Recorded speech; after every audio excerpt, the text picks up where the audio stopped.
get ready to go. Take it away, John. Thank you very much, Melissa, and thanks to everybody at Ocean County Historical Society for giving me this opportunity. Greetings, residents of Ocean County and points beyond, all the men and women in uniform and all the ships at sea. I always wanted to say that. And it seems kind of appropriate for our topic today. So let's get going. A little bit about me and what we're from. I'm founder and editor of monmouthtimeline.org, which is a website that presents the illustrated history of Monmouth County, and that's north of the border. So everything pre-1850, in my view, stays in Ocean County, with a couple of exceptions, and today's one of them. And so we have 235 stories across 18 categories, including Black history and crime, disasters, Fort Monmouth heroes and celebrities, and of course our two most popular categories that are appropriate for today, ships and shipwrecks and pirates. And the best of these stories we highlight on social media through our what we call graphic features that are called This Day in Monmouth County History that we put out on Facebook and Twitter and Instagram. And so we just put one out. We put them out about every couple of days. And so with that, let's get going. Here's at the crux of the matter we're going to talk about today. The state senator from Hunterdon County said, the Barnegat pirates are either the worst scoundrels on the face of the earth, or they are a much injured set of men. And we're going to try and wrestle this question to the ground, but it's not going to be easy. And we're going to have to go way back in order to have the right kind of context and know exactly what's what. So to get the idea of the timing here, before there was a Coast Guard, and the Coast Guard was founded in 1915. So before then, was something called the U.S. Lifesaving Service, and that came into existence in 1878. But before that, that's a lot of U.S. history in which there is no federally organized marine rescue and salvage. And so before the U.S. Lifesaving Service, if your ship was in trouble close to shore, your life depended on wreckers. And what are we talking about? What are wreckers? Wreckers are the residents of coastal communities around the world who lived in shipwreck-prone areas and would be the ones who would respond when ships would be foundering or wrecking and attempt to provide some assistance. It has been, wreckers have been a part of maritime history for 1,000 years. This is very closely tied to the era of sail, in which sometimes it's hard to imagine how any voyages were ever successfully concluded when you think about all the things that can go wrong. This is a Lloyd's Register of Shipping from 1919. They were doing this a lot earlier than that, but this gives you an idea. This is all of the categories of ways that ships can be lost according to Lloyd's. So when we talk about this era of sail being fraught with risk, and then it's sea, foundered. That's when you go up on a sandbar and then the sea blasts your ship to smithereens. Missing? Yeah. Wrecked, lost. The difference between missing and lost is missing means that a ship left a port and was supposed to arrive in a port and hasn't arrived yet. And so it's marked as missing. Lost means they don't have any clue. It's been, if a ship has been missing for a certain period of time, eventually they recategorize it as lost. This is wrong place, wrong time. So this gives you an idea about why ships were wrecking all the time, because there were a lot of different ways things could go wrong. And so that brings us to marine salvage, which is, what happens when these ships wreck and they're close enough to shore that something can be done. So generally speaking, for as long as this has been around, countries have tended to have separate sets of laws governing what happens at sea as opposed to what happens on land, and usually those are called admiralty law or maritime law. The idea in respect to marine salvage is that you've had an unfortunate incident, but now some different parties are involved, and theoretically all parties should derive some benefit from trying to do this.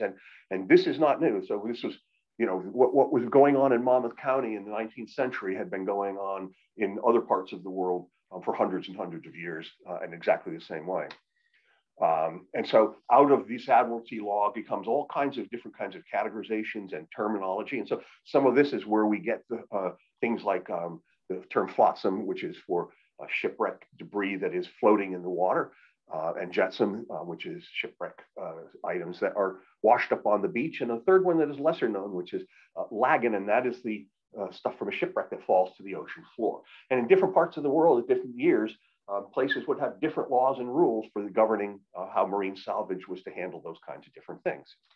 So for the wreckers, the idea was that this was supposed to be a mutually beneficial arrangement.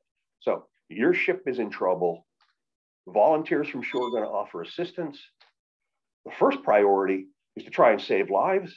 Second, try and save cargo and valuables as best you can. And then, if possible, save the ship. Now, the ship captain or vessel owner, you avoid death and total loss. And those who assist receive some form of compensation. That's a general way it was supposed to work. And so whoever reaches the wreck first gets to be wreck master. And that means that they get to marshal the resources and render assistance. What does that mean? Well, in different parts of the world, there are different systems that wreckers operated in. But say in the Caribbean, wreckers in the Caribbean were basically ship owners who were independent contractors and entrepreneurs, and they would be harbored overnight, and then every morning they would sail out from their various ports and check all of the many places that were typical for shipwrecks in around the Florida Keys and the Bahamas. And so the first wrecker in one of those small sloops that comes upon a wreck gets to be wreck master. Well, say that's a ship that's up on a sandbar and stuck. Okay, so the wreck master, because of the size of the ship on the sandbar, might say that he needs 6 other little sloops that all anchor offshore, and they use their capstans, their winches, their anchor winches, attach lines to that big ship, and they literally drag it off the sandbar. It's a smaller ship, might only need 4 sloops. So the wreck master marshals all of the resources necessary to do the job, and he's in charge of keeping track of what gets salvaged and who the various principals are, retaining any key papers. If there's any kind of a dispute or question, the wreck master takes all of the contents that are salvaged to an admiralty court, and it then gets a claim goes before a judge. And generally speaking, after it's all said and done, whatever the value of the cargo and goods that were salvaged is supposed to be divided, not necessarily equally, but divided among all the different principals who could be involved in a commercial ship voyage, which includes insurers, the ship's owners, the ship's captain. Sometimes the captain would have his own cargo on board in addition to some of the others. The state, if it goes before the admiralty court, whatever the country or state that court's in, they're going to get their share, and the wreckers who perform the service. Over hundreds of years of doing this, wreckers around the world came to have a really horrendous reputation, and pretty consistently they were accused of 3 heinous crimes that they committed over and over and over again. First was inducements, putting up false lights. The idea was that they would start a bonfire or hang a lantern around a cow's neck. And the idea was that a ship out at sea in the night would be fooled into thinking that they were seeing the entrance to a harbor, and they would make way for it, and they would go right on the rocks where the wreckers would be waiting with glee to go and plunder the cargo. And the second one is failure to assist survivors. So people who are able to still, maybe there's people still on a ship while it's foundered or on the rocks, or maybe they were able to get to shore on a boat or anyway. And wreckers were consistently accused of failing to render assistance and even murdering survivors. And then, of course, the plundering of cargo. Now, how legitimate are these accusations? Well, there's really no evidence that anybody ever put up false lights and successfully induced a shipwreck. Now, I'm not saying it never, ever could have happened, but one historian reviewed every case that came before the Key West Admiralty Court and found that not one captain of a wrecked ship ever blamed a false light for having wrecked. And you would think somebody along the line in that circumstance would want to take advantage of an excuse to say, it's not my fault, but it never happened. So not saying there's no evidence that it happened, and yet the accusation persisted. And then the failure to assist survivors, the same thing. We don't know why this happened. We know where this came from. Apparently, there was at one time a law in the books in England for a brief time that basically said that if a ship was found that had any survivors on board, that all the cargo and valuables had to be taken to the Admiralty Court and go before a judge. But if the ship was found with no one on board, no survivors, then the wreckers could have everything. And so that gave rise to the rumor that whenever the wreckers saw a ship with a survivor in it, they would do whatever it took to make sure that there were no survivors. But again, we have no evidence that that ever happened anywhere. And then the third is the plundering of cargo. And yeah, this probably happened a lot. But look, let's look at it this way. A sort of question for everybody today. Who out there really has a good handle on what the law is today in the year 2022 for finders keepers? Okay, so you find a wallet with $100 in it. What is your legal responsibility? Do you know? Are you up on that? If there's no ID in it and it's $100, can I keep it? What if it's only $10? I've been asking this question, and I don't mind run into many people who really have a firm understanding of what the law is for finders keepers now. And if we don't understand it now, what are the chances that people hundreds and hundreds of years ago were going to understand the finer points of what kind of flotsam and jetsam they could keep and what they couldn't? So there's a lot of misunderstandings that goes on here, but there's also, in most of the cases where we have wreckers, these shipwreck-prone areas are in many cases the ends of land in the far-flung parts of these countries and regions. And they tend to be impoverished communities. And you can't blame people who are starving when a government has no interest in providing any assistance, when food and valuables wash up right at your feet. What are you going to do? Feed your kids or take something to the Admiralty? So we're going to see this is going to come up a lot. So this you're looking at now, this is a illustration that Monmouth Timeline commissioned last year. It's a new work of art that was created by the artist Charlie Swerdlow of Falmouth, Maine. And this is designed to imagine what it'd be like to be on a ship in trouble if all of those accusations against the people of Barnegat were true. So this is supposed to kind of look like what the beach in Barnegat looked like in the late 19th century, because the beaches looked a lot different back then than they do now. And so you see people on a ship that's been dismasted and the sails are torn and the spars are broken. And so what we have is inducement. You see the bonfire on the cliff. So, that's how the ship thought it was finding its entrance to Barnegat Inlet and instead found a sandbar. And then the survivors, you see people in the water, both close to shore and off the coast of the ship. And instead of being helped, they're being beaten. And so you see there's blood in the water as those people realize they're not going to be saved. They're in a lot of trouble. And you look on shore and you see that people are carrying things away and walking up the hill and attaching wagons, and they are carrying off everything they can get their hands on. So this is a pretty harrowing situation, as you can imagine, and you can understand why there might be disagreements and misunderstandings between the people who are on a boat of this ship of this type in this situation and people who are on shore. So let's take a look. In the original colonies, there were 5 primary areas where wreckers operated, and they were operated a little bit different in each area. So the first is a pile of rocks 150 miles off coast of Canada called Sable Island, and most of the wreckers there were fishermen most of the time who would respond to wrecks as well. And then you have Cape Cod and the islands, and this is basically the approach to Boston Harbor, which is of course one of the major ports in the colonies. And of course, Nantucket was one of the major whaling ports for many, many years. And so there was a very, very busy area, and there a lot of shifting sandbars and reefs around those islands. And so there were wreckers who were operating there as well. The approaches to New York Harbor, this is both along Long Island and the coast of New Jersey. And this was more organized. The wreckers were volunteers up until pretty much the dawn of the 19th century, but starting at around 1799, 1798, we started to see state laws passed that regulated marine salvage and rescue in New York and New Jersey, as well as the Outer Banks of Carolina, which is another major shipwreck-prone area.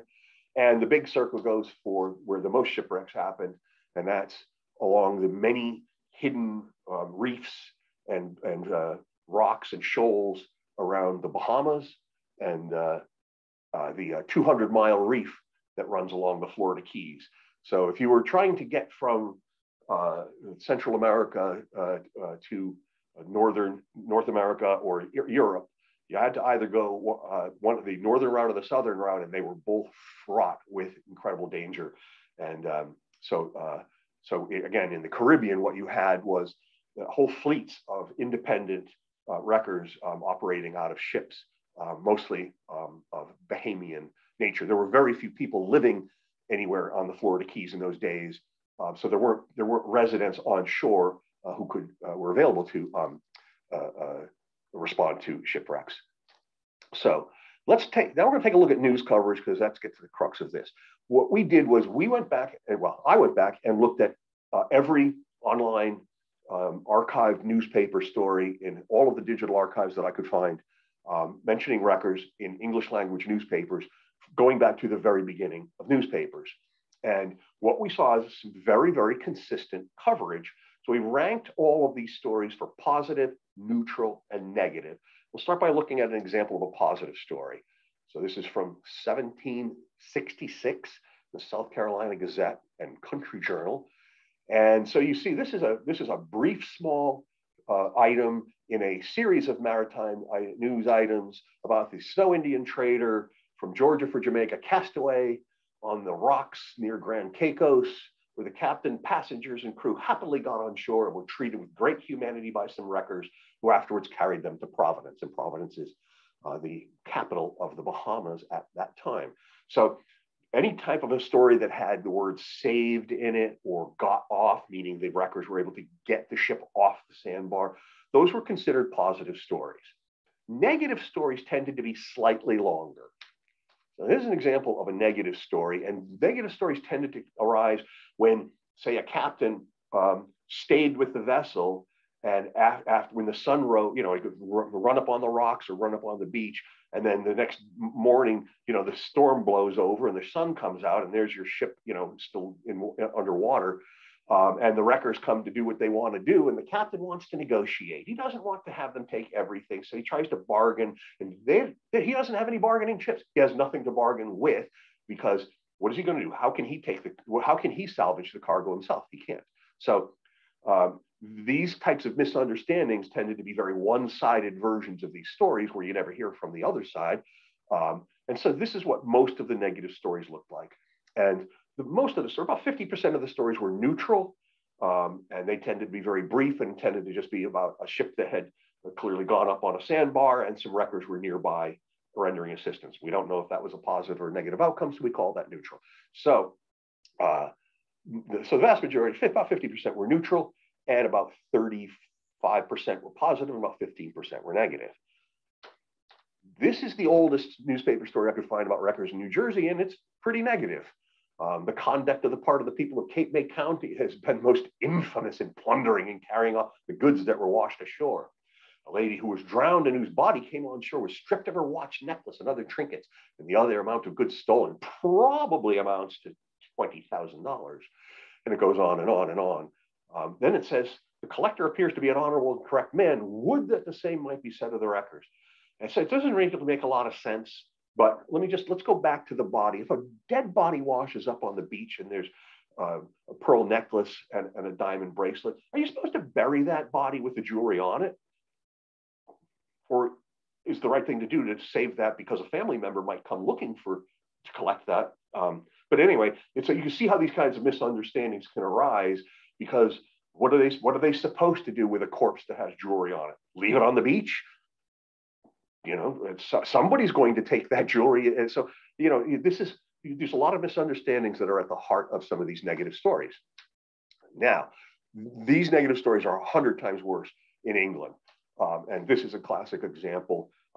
Violent gale, the ship Mary Ann went on shore, and was total loss. And for what escaped the fury of the storm, fell a prey to the rapacity of the wreckers, who numerously infest many parts of the Cornish coast, watching the shipwrecks with the greatest eagerness, when instead of assisting the unfortunate mariners, they too often prevent their escape from a watery grave in order to plunder their property. Now, They're not even saying that they know this happened. They know the ship was lost, and they know that some of the cargo escaped the storm, and then they just assume that whatever else happened was the incredibly awful people. And what started in England and spread to the United States was this habit of pundits and writers using wreckers as the analogy for any time you had people who were engaged in horrendous bad behavior. So it could be Parliament, or it could be a politician, or it could be stockbrokers, any number of opinion pieces that you would see that would say, these insurance brokers are like the wreckers who beg for storms so as ships to see, and they will go on and on and on and on and on. It's this incredibly negative thing about wreckers, but it isn't even actually in regard to a single actual event that ever happened. And so you see a lot of this where, there's no evidence that anybody did anything wrong, but the people of Cornwall in particular always came in for a bad time of it. And so this was the state of affairs all the way up to 1834. And the reason we had to read all those stories was because this one is so different. And we had to make sure, is it really different? And oh, yes, it is. And the headline, Capture of Land Pirates. And here it is. So right off the bat, this is by far the longest and most detailed newspaper story about wreckers ever. And it is about the people of Barnegat. And it discusses I'm not going to read it. It's about 4 different shipwrecks that all occurred around 1832 and 1834 in and around Barnegat Inlet. Now, there was newspaper coverage of all 4 of those shipwrecks at the time, and it was all neutral or positive. So people were going by these ships at the time and didn't see anything amiss whatsoever. But this story goes into incredible detail, and it names names. So let's just break it down a little bit. First appeared in the New York Gazette and Advertiser, which was a major daily newspaper at the time. It had no byline, but that was standard procedure. Almost no stories had bylines at the time. So there's no way to know who wrote it. Like I say, by far the longest and most detailed story about wreckers anywhere that we found. Copious details. It has the names of famous government leaders, prominent citizens. And all 3 of the heinous accusations are in that story, that the people of Barnegat put up false lights to induce those shipwrecks, that they failed to render assistance to survivors, and they murdered people to prevent them from surviving, and that they plundered the cargo. It was only picked up by a few other newspapers, and that's a little unusual because we're talking about a time when most of the content of newspapers was stories that had previously appeared in other newspapers. So for a story of this incredible, vicious, these incredible accusations and salacious details to not get picked up by a lot of other newspapers, that's curious. And the New York Times didn't touch this. No paper in Boston touched it. The major papers in Philly didn't touch it. Most of the other major New York dailies didn't touch it. One of them did, but most of them did not. That's curious. And it didn't last very long. It didn't have what we call legs, where a story keeps going viral and it just keeps popping up in another newspaper for weeks and weeks and months and months and months. This one died down in pretty quickly in just a few weeks. And so why do we think it's a hoax? Well, because as we say, most of the content in newspapers was other newspaper stories, and only about 20. I think that number is actually about 25. I've found about some new archives of newspapers are coming online, so I think that number is actually closer to 25 now. But the point is that they're mostly rural newspapers in papers like Vermont and Western Pennsylvania and Western states, and so that just is not the way major, accurate, huge news stories were rolled out in those days.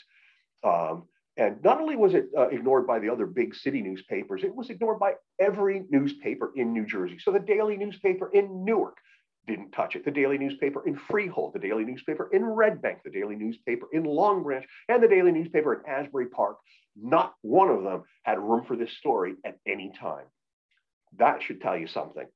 You would think the local papers would be all over a story of this nature.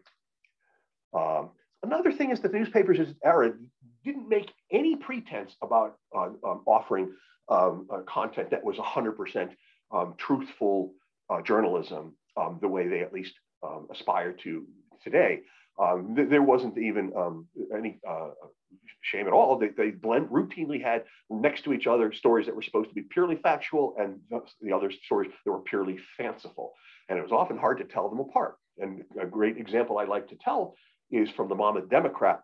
And it tells about some Indians who are on a bluff looking over the shore. They saw 3 white men and a black man digging a deep hole by a big tree, and they buried a big chest in it. And then the 3 white men murdered the black man and draped his corpse over the chest. And then they filled it in, and they got in their rowboat and rowed back out to their big ship and sailed off. And the very last sentence in that story is signed Captain Kidd. And so it's complete garbage. It's completely made up. But if you don't read to the very last sentence, you might not know that. So it's a lot of different kinds of content, fact and fiction, in these newspapers in this time. Then there's another thing. It's not like newspaper hoaxes were rare. They were actually fairly common. I'm just going to give you 2 prominent ones. The New York Sun reported a colony on the moon, and everyone believed it. And they ran with that for about 3 weeks before they finally fessed up. And in the meantime, their circulation tripled. And this was a story that got picked up by every newspaper in America. Everybody was fascinated by the fact that there was some kind of mole beings living on the moon. But of course, it was complete hogwash. This is another one I like. This is a little bit further in ahead, but the publisher of the Brooklyn Daily Eagle he circulated a forged Associated Press announcement from US President Abraham Lincoln, in which President Lincoln apologized for his frailties and failures and wished that he was the better, stronger man that his job required him to be.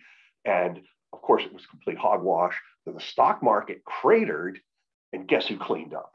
The publisher of the Brooklyn Daily Eagle, because that's exactly what he was hoping would happen. And that wasn't even against the law back then.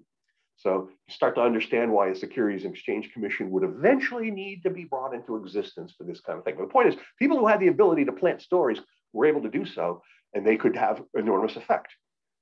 The last point about why we think this is a hoax is because that is a story that is packed full of details and specifics. And when we start looking into them and digging a little bit, can't really find much that holds water. Let's give a few examples. The story refers to Judge Betts. Well, there was a Judge Betts, and he was a storied jurist in that era. But he was a judge in the state of New York, and he was a federal judge. Judge Betts was essentially the judge of what we would today call the Southern District of New York, the federal court for the southern part of the state of New York.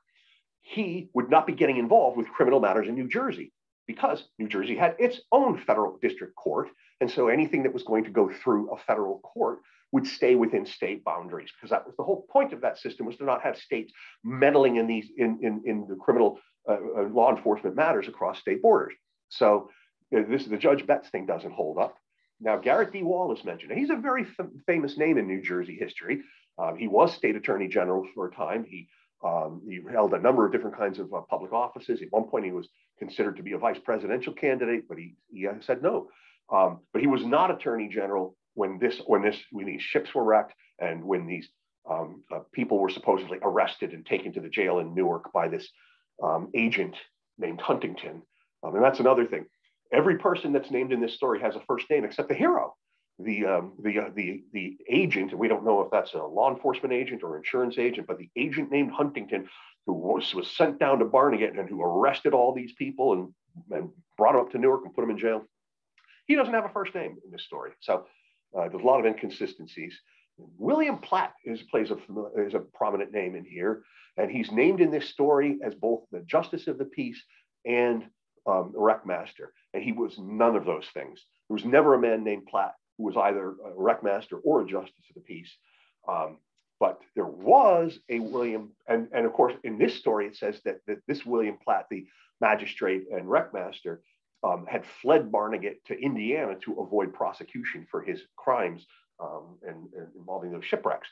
Well, I was able to find a story about a man named William Platt from Freehold, and he was in Indiana when a judge in Freehold called his name for a court appearance, and the judge then issued an order that said if Platt did not return to Freehold to appear in court, he would adjudicate the case accordingly. And eventually, we don't really know how that turned out, but it turns out that William Platt was wanted in Freehold to face his wife's divorce proceedings. Had nothing to do with the shipwreck. So a lot of these are real names that are in newspapers. But they aren't any of the people that the hoax story says there. And then again, supposedly all these people were arrested and put in jail. Well, there is no record in any newspaper that I can find about anybody going to trial, being convicted or exonerated, sentenced, where they went to. Not a word, not a single thing. Now, have I searched every court record? No, there's still a lot to be done to be able to say without, with some certainty that everything in this story is bogus. Maybe not everything is, but everything I've looked at, I can't find anything that holds up. Some of the specific, there's a whole specific name. So I looked at newspapers 20 years before and 20 years after to see if those names ever popped up again, and none of them did. I haven't checked census records, so this is something I want to keep working on over time. Just to see, I eventually would like to be able to say that I looked at every single specific detail in that story, and not one of them holds up. And then we actually have official documents relating to those shipwrecks from the people who were actually there at the time, and they tell a different story. But before we get into that, let's look at the obvious question: who would do this and why? All right, so the New York Sun story about the moon colony, that was to sell newspapers, and it was very successful. Insurance fraud? My money's on this one, to be honest. The insurance fraud was rampant in those days. A person could get a ship full of cargo insured for, say, $50,000, but he might only fill it with $20,000 worth of cargo. And if something bad happened to that ship, well, he could put in a claim for the big amount and come out ahead. And so it's just possible that somebody had done some shenanigans with the insurance of one of those 4 shipwrecks in which there was an advantage to having it put into the public record that all of the cargo, instead of being salvaged by the county appointed wreckmasters, was carried off by land pirates and never to be seen or heard from again. So we just don't really know. But it could also be, this is a really mean, nasty story aimed at one small town. And wow, that's, and then you're smearing it. They said, that story said that 2/3 of the citizens of Barnegat were complicit in these crimes. That's somebody who really had it out for a small town. And you just have to wonder what possible circumstances could ever make somebody want to just smear an entire community and call them, corpse robbers and wreckers and murderers and plunderers. This one's going to sound like it's a little out of left field, but it's actually not. In the years after the War of 1812, the newly independent United States had a reputation in some of the major capitals around the world as being something of a lawless backwater of criminals and lowlifes and drunkards and very uncivilized kind of dangerous place.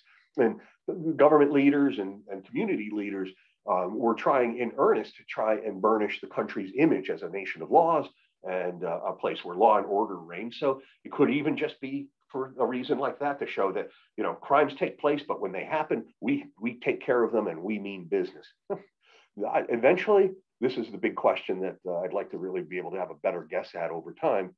And that will involve digging into some of the marine insurance records at some point. So this is very much a story that is not done yet, at least as far as I'm concerned. So let's go on to the actual wreckmaster. Now, in 1799, the state of New Jersey passed a law that was called an Act Concerning Wrecks. And it was modified several times over the next 50 years, but it established that each county had to have court-appointed commissioners of wrecks that were responsible for coordinating the community's response for shore-based marine rescue and salvage. And the evolving laws concerning wrecks, and over time, these laws were enacted in New York and North Carolina as well, made for provisions that volunteers were required to respond to the wreckmaster's command for assistance. The various forms of compensation that changed over the years, rules for how to handle cargo, if there was a claim, if there wasn't a claim, if there was an owner that was known, if all those kinds. So, far from being a chaotic, area of the way that the Monmouth County approached marine rescue and salvage was highly regulated by state law. And so John S. Foreman is one of the key figures. So Monmouth County had wreck masters up and down the coast, but we don't have a lot of records from most of them, but we do from this man. So there's John S. Foreman, Commissioner of Wrecks, April 1932. Mr. Foreman was one of 5 wreck masters responsible for a specific stretch of beachfront starting from Sandy Hook all the way to Little Egg Harbor. And he served in that capacity for more than 30 years. He wore a lot of hats. He was a judge. He was an inspector. I don't know an inspector of what, but he was an inspector of some sort. He was a justice of the peace. He was a farmer. And in the summer, he would turn his farm into an inn, and he would open the farm up and rent rooms out to people in the city looking to beat the summer heat. His father was a wreck master, and his son was a wreck master too. And because the law required him to, or maybe just because he was an honest man, he kept meticulous records, many of which are on file at the Monmouth County Historical Association. Let's take a look. So we have a newspaper story in New York that says that land pirates carried off all of the cargo from a ship called the General Putnam. This is a detailed accounting from John S. Foreman of exactly what was saved from that ship and who saved it. So the figures on the left are some of those symbols. Those are personal symbols of individuals that were called upon to help render assistance by the wreck master, and what they carried off and what its essential value was. And these records were on file with the county, and they had to be reported to the state on a regular basis as well. And you can see that below that there's a similar record for another shipwreck before that. So once again, now this is here's another record he kept. Now, this is again same ship, General Putnam, the account book with the items employed from shore. So what this is a record of all the monies that John S. Foreman paid in having to deal with the General Putnam, the wreck of the General Putnam, and that includes the payments due to the volunteers. And you say paid volunteers may sound like a contradiction in terms. The law said that people could not refuse the command of the wreck master. But look, if you're going to try and have people who are going to risk their lives to try and do courageous things under difficult circumstances, you really want certain kinds of people. So they really were volunteers, even though they were compensated in large part. And so, but in addition, what we are looking at here is something you might not think of. So here's 5 survivors from the ship General Putnam. And what are they supposed to do now? Well, the ship is garbage. What's in that stretch of the coastline? There's no hotels, there's no motels. There's fishing shacks, there's single family, houses, and so John S. Foreman arranged for these survivors to be taken up to Amboy and put up in lodging, which had to be paid for. And so Monmouth County is out the expense of paying for the lodging of these survivors. That doesn't sound like a heinous crime, does it? That doesn't sound like they were poorly treated at all. And you wonder, well, how does the county ever get reimbursed for this? And the answer is they don't. Largely, again, when it comes to disposing of the cargo that could be saved, some of that sometimes could help offset county expenses. But you start to see that's a lot more involved, and it's all recorded. There's 3 letters like this in the Foreman files, and each of them is from a different insurance broker in New York City. And this one is a guy who represents over 100 different insurers and as a broker. And what he's doing, this is a letter to the First Circuit Court Judge of New Jersey, recommending that John S. Foreman be reappointed to another term as Commissioner of Wrecks, and saying that he is one of the most brave and honest people that he's ever known, that he's incapable of hiring a dishonest helper. And it just goes on to say that he helped save significant sums of money for his clients. And so if these were people who were up to shenanigans on a regular basis, those are the people who would know about it, and they wouldn't be clamoring for them to be reappointed. They'd be doing just the opposite. So the fact that this man had fans in high places extolling his work really says a lot about what they really did as opposed to what they were accused of doing. So, but the unfortunate thing is what happens after this. So that story winds down, but what goes next is a dime novel comes out about the Barnegat pirates, and it's a fictionalized account, but it basically repeats all the heinous crimes and basically establishes the people of Barnegat as land pirates. And most people, even though they understand it's a work of fiction, tend to believe there's probably some truth behind it somewhere. So this is how this kind of a smear can stick to a region. And wreckers, by the way, were somewhat of an object of fascination in cultural media at this time. There were plays, there was an opera about wreckers, there were numerous novels, poems, so the wreckers were a fairly popular segment, story segment. But there's nothing really famous that survives. There isn't a great wrecker story like Treasure Island that might have established. If there was it's too bad that Robert Louis Stevenson didn't take a stab at wreckers, or maybe they might have a different reputation and we might look at them differently today. But the hoax gets embraced as truth, and once that happens, it's tough to get away from it. And so now we're going to advance just a few years to 1846 to a very familiar series of events that happened on February 15th, the anniversary of that, just 2 days away. The Great Storm of 1846, huge blizzard, 10 shipwrecks from Sandy Hook to Barnegat Inlet. They were not all founderings and wrecks. Some of those captains knew that if they didn't get their ship on the beach, they might not make it to the beach. So there were a couple that were intentional, but most were not. There was a fairly significant loss of life from the John Minturn and from a couple of the other ships, although there were several of the other ships were noteworthy for having rescues that were very successful. But the newspaper coverage was immediate, and the nation was horrified because the people tended to think that we were a highly evolved country and we should be better able to prevent this from happening. Why does this keep happening? There should be a better way. What are we going to do? And in particular, the story of the John Minturn starts to unfold over the next few days, and it provokes national revulsion on a high level. And here come the New York papers again.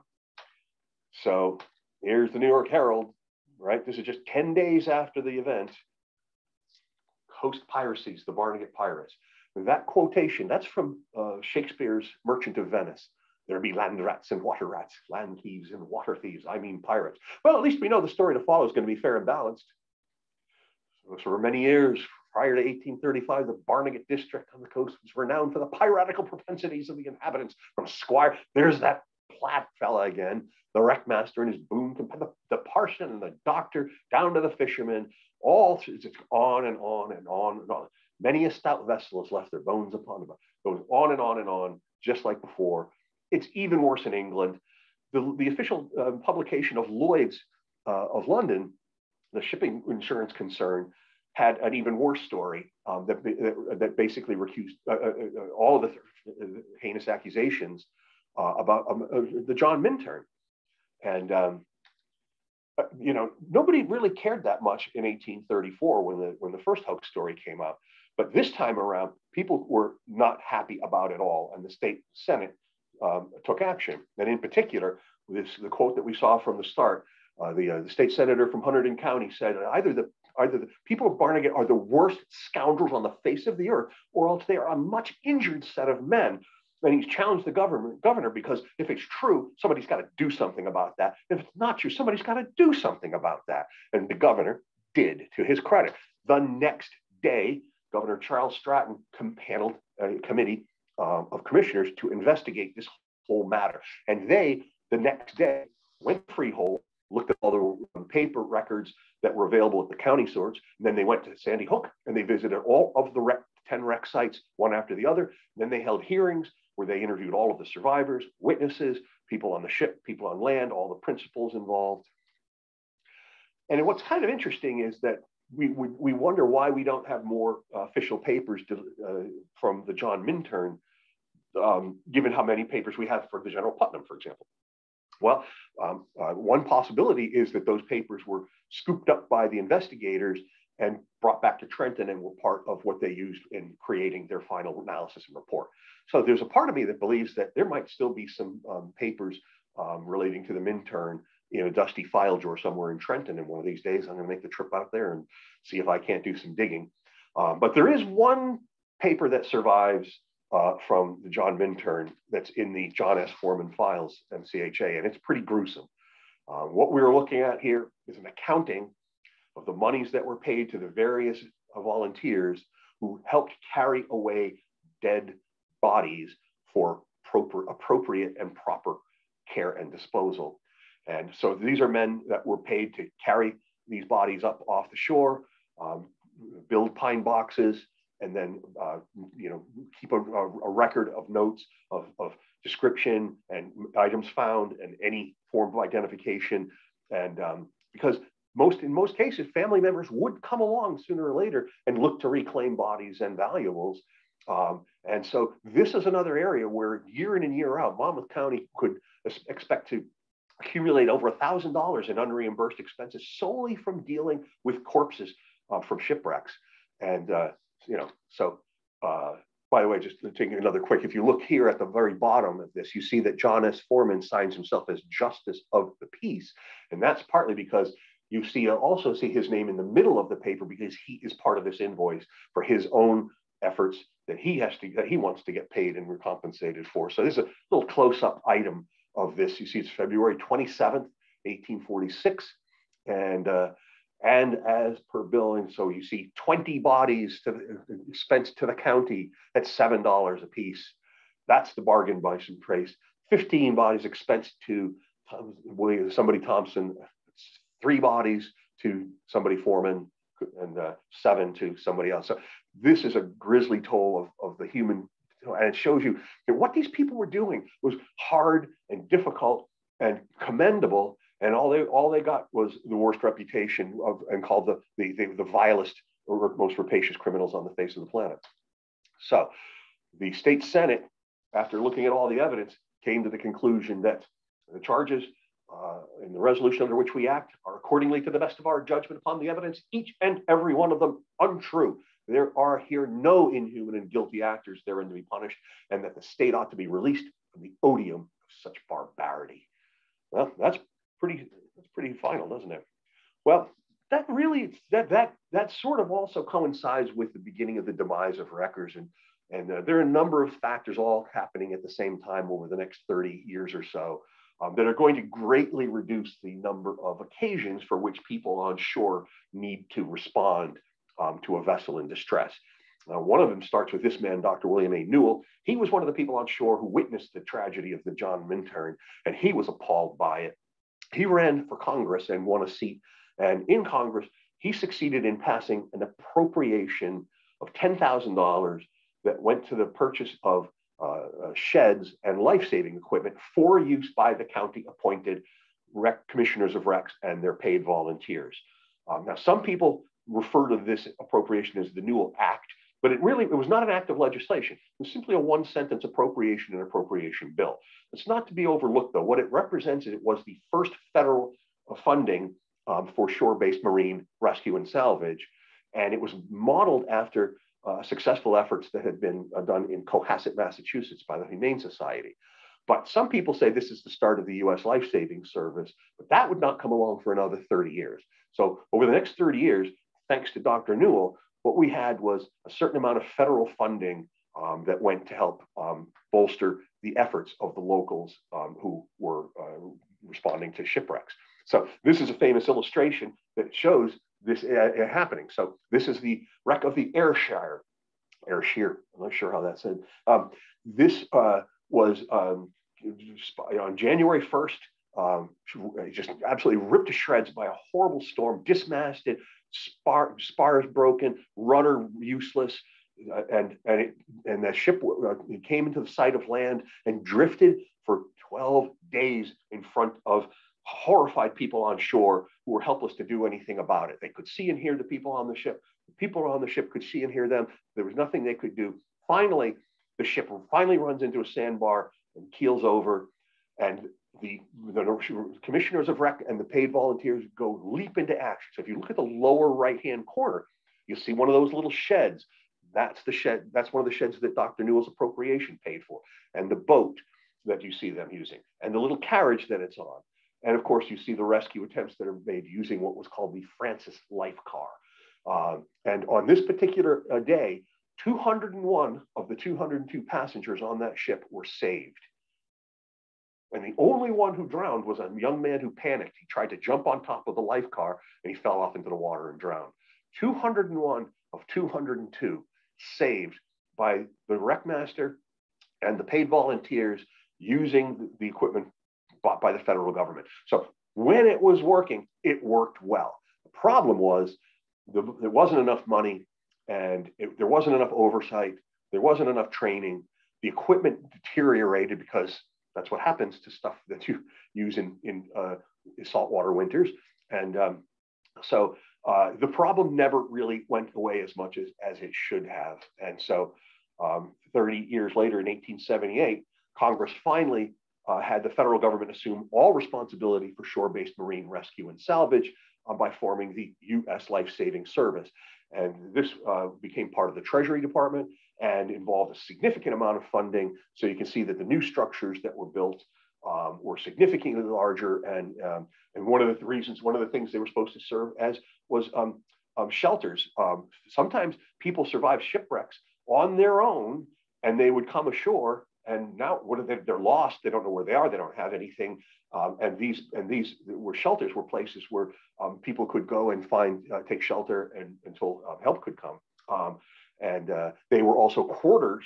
They were intended to be quarters for the full-time crews that worked there. So it was a significant difference.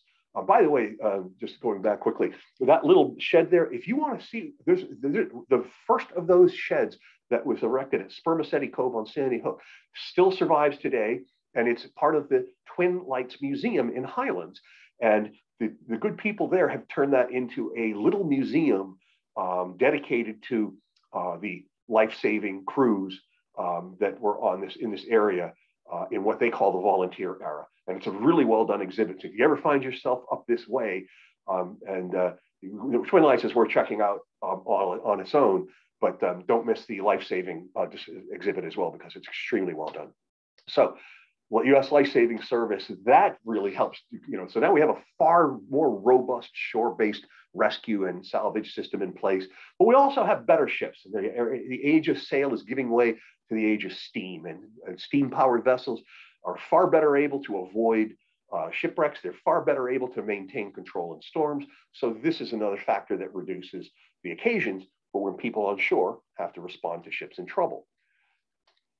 You have tremendous improvements in navigation aids, lighthouses. Lighthouses are bigger, taller, better, more powerful. They have lenses that enable the lights to be seen further and further out to sea. You have better channel markers, better buoys, different kinds of buoys, like this bell buoy, meant to be able to guide vessels in a thick fog when they can't see the light of a lighthouse. These are also, all these things help reduce accidents and reduce the incidents for shore-based marine rescue. And then you have technology, radio becomes radar, and radar systems become things like this. This is a very early based LORAN navigation system. And so again, technology for navigating vessels helps avoid where shipwreck-prone areas are, and enables them to know when storms are coming. There's better weather prediction that's happening. And so all of this is just profoundly reducing the number of shipwrecks that are happening around the world.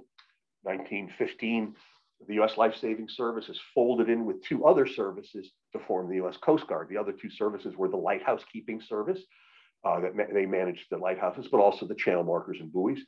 And the third service was the Revenue Cutter Service, and that was the ocean-going law enforcement division of the Treasury Department that came into existence to enforce the Volstead Act, i.e. prohibition, because a lot of those rum runners were operating in U.S. and international waters, which is not really where states can provide effective enforcement. So the federal government had started doing it then. So those three services came together to form the Coast Guard. And obviously the Coast Guard is the finest outfit in the whole world when it comes to marine rescue. The advent of aviation made shore-based rescue largely unnecessary, because you could effect better rescues from the air than from shore in most cases. There are still wreckers. We never stopped having wreckers. They went away in places like New Jersey and North Carolina, but as long as, so the commercial vessels that were the primary objective wreckers, they still wreck every now and then, but they don't tend to wreck close to shore. But recreational vehicles is another matter altogether, because people still get drunk and run their power boats and sailboats onto the rocks, into the sandbars. I grew up on Cape Cod. I used to sometimes see some idiot who would try to go through Woods Hole under sail. And did you ever see somebody panicking to start their engine when their sailboat is going backwards, in spite of the sail being full? It's like you see, and so the boatyard businesses have never suffered for lack of business. And these ships that wreck, well, somebody's got to tow them, somebody's got to get them to float again, somebody's got to bring them in to be repaired. And so, just like the tow trucks that respond to automobile accidents, there are still wreckers out there, and they have their own reality TV show. So if you want to see what modern day wreckers look like, it's on the Discovery Channel. And they make it a lot more dramatic than it probably is, but it is kind of interesting. And by the way, there's still some things that are the same. There's still a very competitive situation. So say a ship goes onto a sandbar, the Coast Guard will make sure that people get off, and then they'll call the wreckers. And the first wrecker that gets there gets the job. So there is still this competition to get there first. So anyway, what is the legacy of wreckers? Well, in our area, the land pirates aren't really have embraced very much. We like pirates in general, but we seem to embrace the kind for which there is no historical link to our area. I'm sorry, there was no Captain Kidd here. There was no Blackbeard in Middletown. There was no Captain Morgan. All those things are myths. Whereas the wreckers, very real, very heroic. And you would think wreckers would actually be a pretty good name for a school team to be historically accurate. I always wonder if I could get into that high school with a knife in my teeth like that. I think it might set off the metal detectors. Seems a curious choice, but on the other hand, nobody ever has done a Wreckers of the Caribbean movie series. Like I say, Robert Louis Stevenson didn't do a great book about wreckers, and so pirates are what we embrace. And I think a lot of people on this Zoom lecture are familiar with the Pirate Day in Barnegat, so we don't really remember our land pirates, but we embrace the pirates who were never here instead. And with that, anybody have any questions? All right, wonderful. Thank you so much, John. That was a fascinating story about the wreckers. I am perhaps almost as fascinated by your research methodology, right? I mean, you really show the exhaustive research that historians put into verifying individual stories. So that was really fascinating. Thank you so much. To our audience, you have the ability to unmute yourself. So if you'd like to unmute yourself and ask a question, you can do that. Or if you'd like to type your question in the chat, I'd be happy to read it for you. We'll give everyone a minute to find their unmute buttons.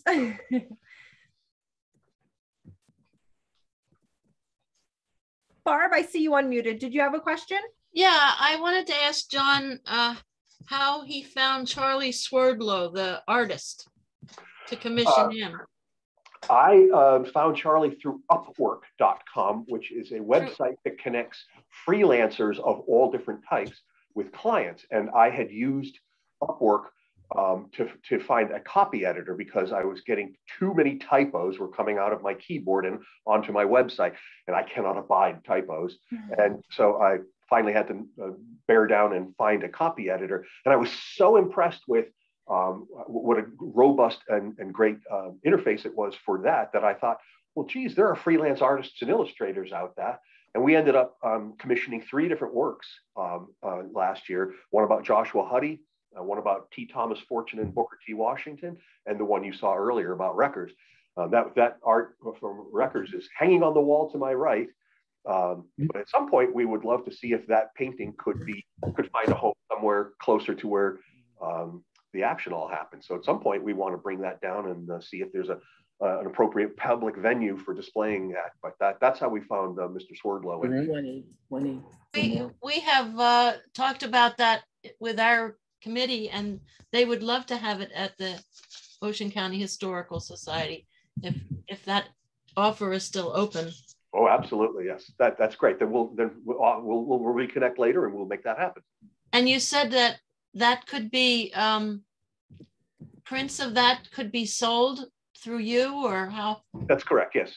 I have the right to sell, that Charlie is the only one who can sell signed prints, but I can sell prints and pretty much anything else. That's good. So usually when I donate those things, you know, those rights go with them. I'm not going to sell prints for a painting that's hanging someplace else. So the idea is that you could monetize it or do something with it. You know, the painting, the art of T. Thomas Fortune, the black newspaper publisher from Red Bank, and the time he had a meeting with Booker T. Washington, that art is hanging at that museum. And one of the things they did, they had postcards made of it. And I thought that was brilliant because we know postcards are high profit. Right. Well, thank you. That's good to know. Thank you. Sure. Okay, I've got some questions from the chat.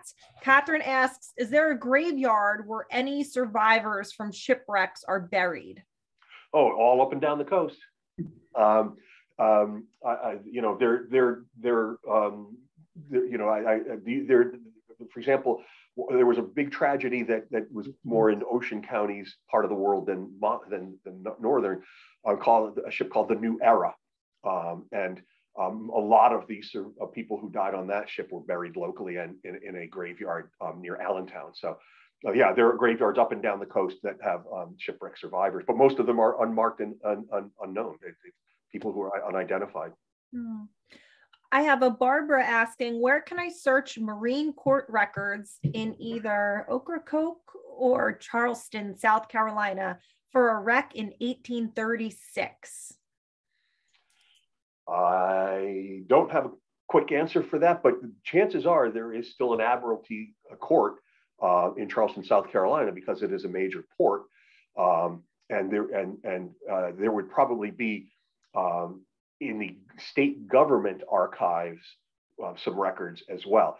But you would start with newspapers, because a lot of shipwrecks did get some kind of modest newspaper coverage that can help you nail down the date, the exact date, and you know, and sort of where it took place, and from there you can sometimes find local records. But I haven't done a lot of investigation outside of Monmouth County, so I'm not really an expert on where the sources are in other areas. The newspapers, though, are a great tip, John. And for anyone who doesn't know, if you live in Ocean County, the Ocean County Library allows you access to certain digitized newspaper databases using your Ocean County Library card, often national newspapers. So perhaps that would be helpful. Anyone in the audience unmuting for a question?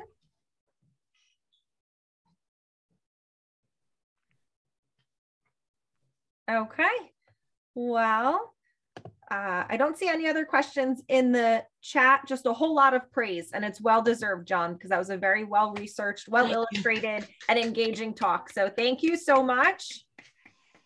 My pleasure, and thanks you for having me. I enjoy, you might be able to tell, I kind of enjoy doing this. And John, plug your website one more time for everybody. Give us that web address again. MonmouthTimeline.org is the URL for the website. And then on Facebook and Twitter and Instagram, just look for Monmouth Timeline or This Day in Monmouth County History. Excellent. All right. Thank you so much, John. Thank you, Barbara and Richard and Mickey for organizing. And thank you everyone for joining us. Enjoy the rest of your day. Bye.